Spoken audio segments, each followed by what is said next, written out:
Yo, what up, it's your boy Bomber, and we're going to go over 5 tips to help you get the highest score possible in Horde mode. And no, none of these tips are going to be cop-out answers like equip extra point scorecards or play on masters. I'm assuming you guys already know how to do that stuff, so hopefully these are something that'll kind of give you a little bit of extra oomph you need to kind of get up that leaderboards if that's what you're chasing. Alright, let's get into it.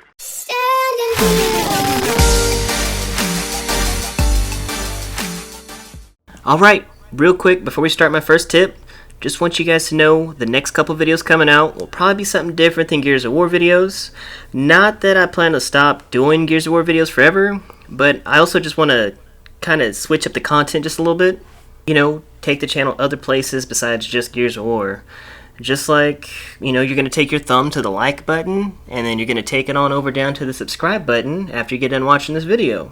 Just like that. But for real, I want to do similar content like I've done with Gears. I'll make some funny stuff, some more tips and strategy type videos, but I want to do that for other games coming out too. Just like the new Call of Duty. I'm personally really excited about that one. However, if you do have questions about Gears or any other games you see me playing or posting about, let me know in the comments below, or you can hit me up on Twitter or even Twitch, where I stream every Friday and Saturday night at 8 p.m. Central. The links for all that's going to be down in the description below. But anyway, with that being said, let's go ahead and get into that first tip. Alright, first tip. Do whatever you can to not have your teammates dead when the round ends. At the end of every round, your team will have a player survive bonus that pops up on that screen. You know, the screen that everybody hates when you're playing Horde because it's just really annoying and you just want to move without being restricted in between rounds. But anyway, there's a survival bonus based on how many people are alive at the end of that round.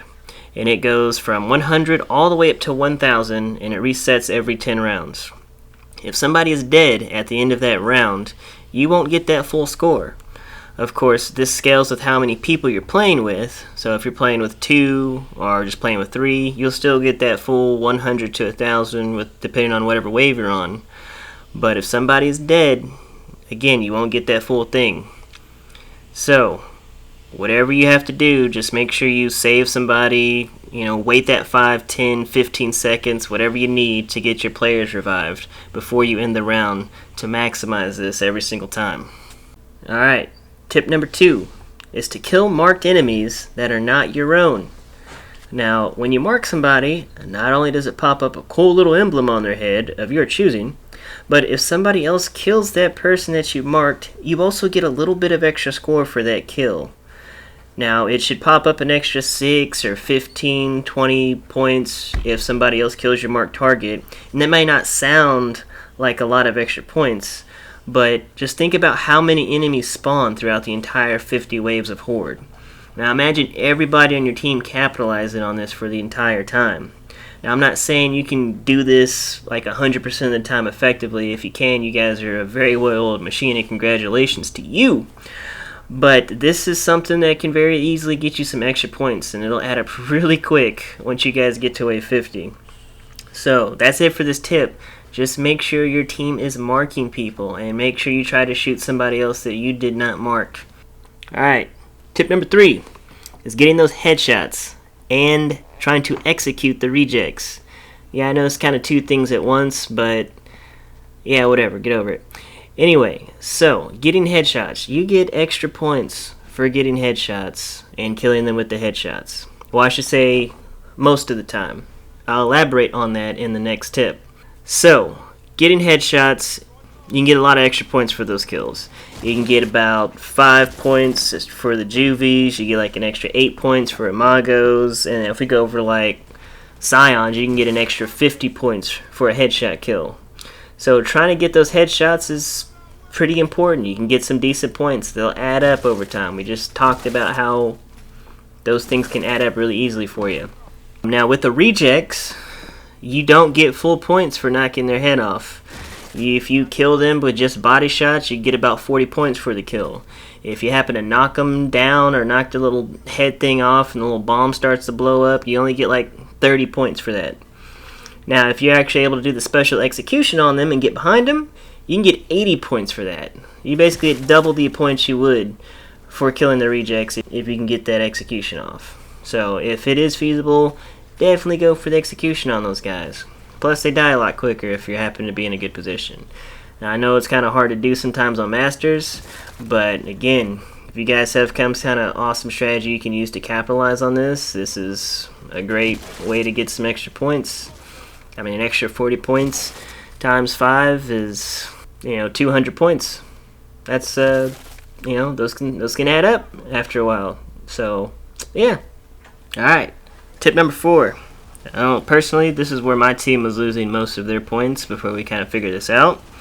But if there is an enemy that can go down, like if they can go into the down state and wait to be revived, if you kill them like instantly or before they can go down, like with a grenade, shotgun, point blank that just instantly kills them, if you do that, you only get half the points for the kill.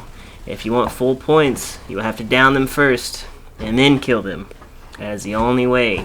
You are literally losing out on half of the possible points you can get from these guys if you just kill them instantly.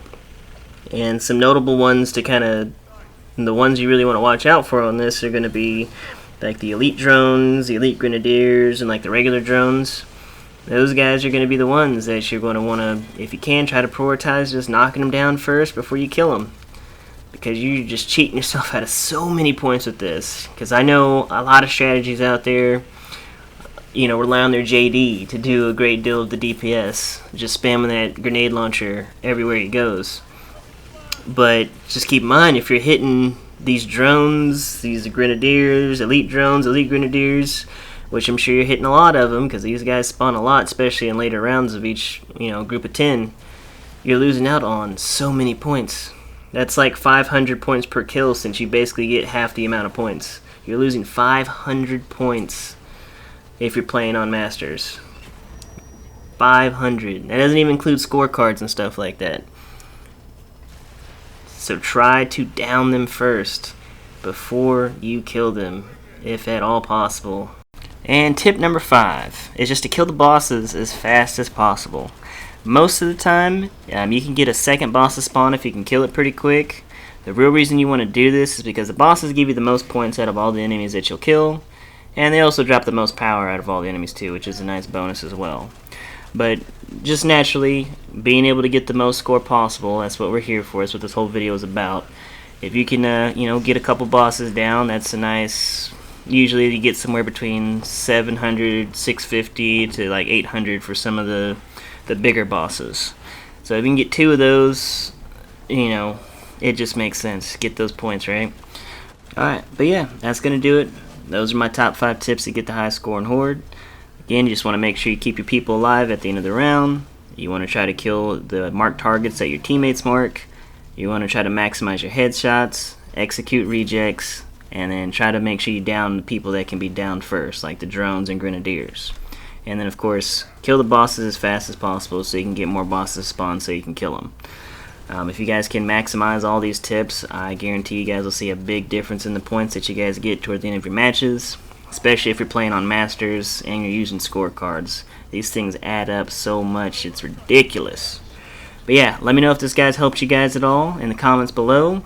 Again, you can check me out on Twitch. I stream every night on Friday and Saturdays at 8 p.m. Central Time. And yeah, that's going to be it. Deuces.